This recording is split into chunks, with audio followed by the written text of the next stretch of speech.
This is a typical GMAT concept. There are two groups, A and B. They both undergo some experiment. After the experiment, the results are that one group is significantly different from the other. And the underlying concept is that whether before the experiment, the two groups were same in the quality being judged. So these guys who opted for literature also performed well in grammar. Isn't it possible that the guys who opted for literature workshop already had some interest in language and therefore the grammar was already better than the other guys? Option E says that, and therefore option E is just bang on. Let's look at the other answer choices. This talks about IQ, that's an amateur choice, and the argument says that before the workshop the two groups had performed equally well on the literature workshop, therefore this should not be much of an IQ issue here, it's something else. This talks about other subjects, so it is completely out of the context. Whether it is possible, yes, this would be needed, but it would not be the most helpful, so not a matured answer choice, I would say. This is an interesting choice. A few students may go for it. This is not the correct choice because this talks about this data only for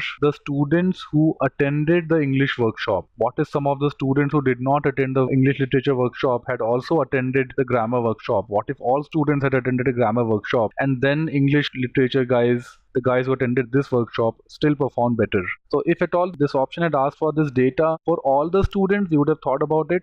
Currently it asks for data for only a part of the students, and therefore this is not a good choice at all. That's a trap. E is the best choice.